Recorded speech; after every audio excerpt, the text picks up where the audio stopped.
Hey guys, V here, and I'm back with an update for my Owlcrate reading challenge. I got through my first 3 books, so I just wanted to show them off for you guys and then tell you my thoughts, my star rating and stuff. And yeah, it's going to be a very short, quick video, hopefully. Right off the bat, I want to tell you that I actually gave all 3 of these books 4 out of 5 stars. But I can tell you like which one I liked the most and my thoughts about that. But yeah, they were actually pretty decent reads. I was very surprised that I really enjoyed them, and it just means that I'm off to a pretty good start with the reading challenge. So the first book that I read was House of Salt and Sorrow by Aaron A. Craig. And this is basically like a kind of like a retelling of, I believe it was like 12 sisters, and they're like dancing sisters. It's like a fairy tale. If you look it up, you'll get some information about it, but I vaguely remember hearing about that story in the past. But this is basically a based off of that. And there originally were 12, but then a bunch of them died already. I think there was only left with like 6 of them. So what happens here is that because of all the deaths, they are like supposed to be going through a mourning period, but literally it's like death after death, and so they're constantly mourning. So they never really get to go to any parties or have any nice things, and so they're kind of sick of it, and they find a magic door that kind of takes them to different parties and stuff. And lo and behold, there's like sinister stuff happening behind the scenes. So I don't want to give too much away, but that's basically the premise of it. But then the one sister, who's the main character, basically tries to figure everything out. And I actually really enjoyed this one. Like I said, I gave it 4 out of 5 stars. I wouldn't say I flew through it, but I finished it fairly easily. I think for the most part, I was pretty entertained. I really wanted to know what the secret was and all of that. I will say that the big reveal wasn't as amazing, wasn't as, captivating as I was hoping for. But all in all, it was still a pretty decent read. Definitely something that if you're into, a little bit of mystery and you have heard about the sisters fairy tale, or you like fairy tale retellings, I think this is a pretty decent one. I've read a few fairy tale retellings before, mostly like Beauty and the Beast and stuff, and I'll have to say most of the time they're not really that great, but this one is actually pretty good. So definitely check that out if it sounds like something that you are interested in. And also, I will leave a link to my Goodreads profile down below, and in there you can find like reviews for all of the books that I read. Well, most of them at least. Sometimes I get kind of lazy to review, but definitely all the ones in the Owlcrate reading challenge I will review, and so I'll leave direct links to these books down below for you guys. That's that. And then next up, I read All the Stars and Teeth by Adeline Grace, and I have to say that this one is my favorite of the 3. I really, really loved this book. Again, 4 out of 5 stars, probably maybe like 4.5 out of 5 stars. I flew through this book. Every time I picked it up, I couldn't put it down, and I really only put it down because I needed to sleep or I had something to do. But I really, really liked it. It's a very good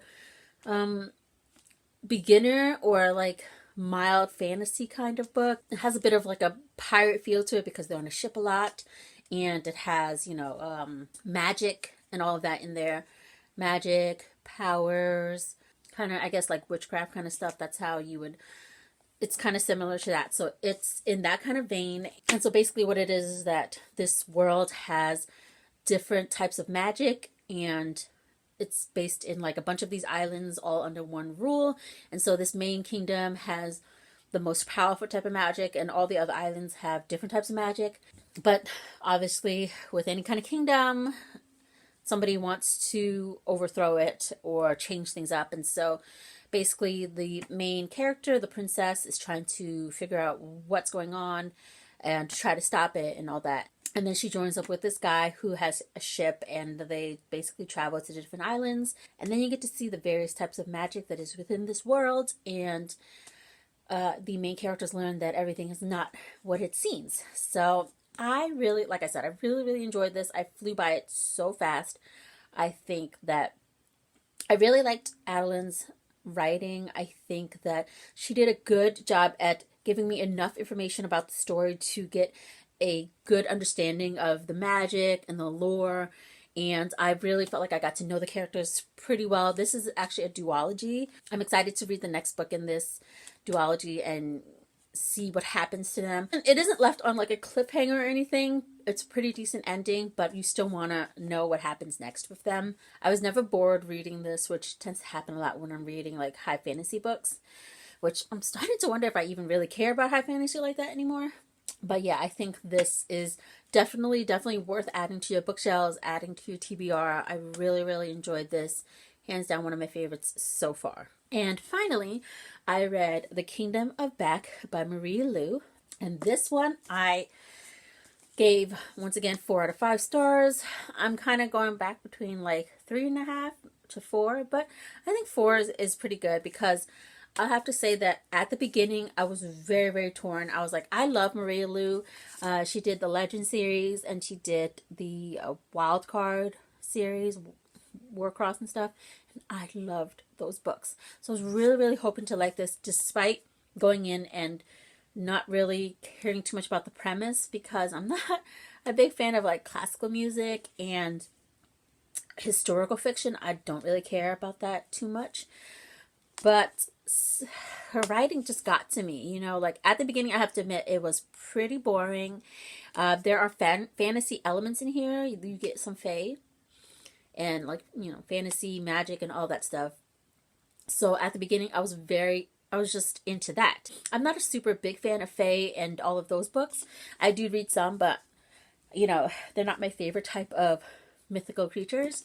But I found that more intriguing than their real world, which is about the Mozart siblings, Nannerl and Wolferel. Like Wolferel is Wolfgang Mozart, and Nannerl is Marianne. That's his sister, and so it just basically talks about them and their travels while they're touring the various countries and playing their music. But there was some part, I have to say, about a third of the way in when they really started traveling to different countries and stuff, and they saw more things, and then Nannerl started really focusing more on herself and started composing more and coming into her own. That's when I really started getting into the book, and I honestly couldn't stop reading.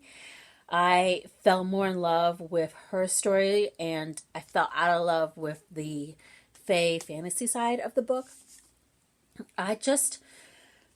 I'm like a big advocate of like women's rights and gender equality and all of that. And so I truly felt for Nannerl when throughout this whole book, and just I hated the way that like her father treated her and just society in general, how they viewed women. And it just, after finishing this, I felt so sad because it really is the case that there could have been so many women out there with amazing talents, amazing skills, amazing ideas who got overlooked just because they're women. And I think that this story paints a good picture about it, a good example, and it kind of really makes you think about all of that. Like, even though you know that this is somewhat loosely based in fact, because they are real people, and they did go on tours together and all of that. So you know that it doesn't end well for her because it is our history, you know, like she was overlooked as a woman and all that. But I think that it still ends on as best of a note as it could, given the history.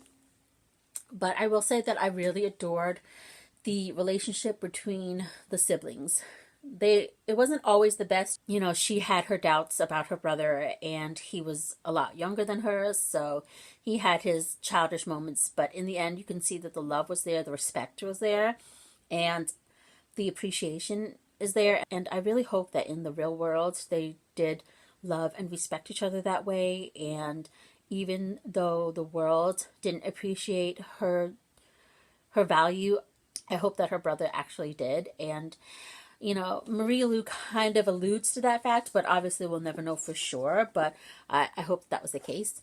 But yeah, this is actually a pretty decent read. I say if you can stick through the first third of the book, the rest of the book sells itself, and it's really, really good. And also a pretty short read. If you're not into classical music or historical fiction like I was, I know you'd probably be a little hesitant as well. But if you are a fan of Marie Lu, definitely give this a try. If you want like a touch into women's rights and just learning about women in history and stuff, definitely give this a try. I think that this is a really good stepping stone into that. And yeah, just I really, really enjoyed it way more than I thought I would. So yeah, that is all I have to say about the 3 books that I read so far in the challenge.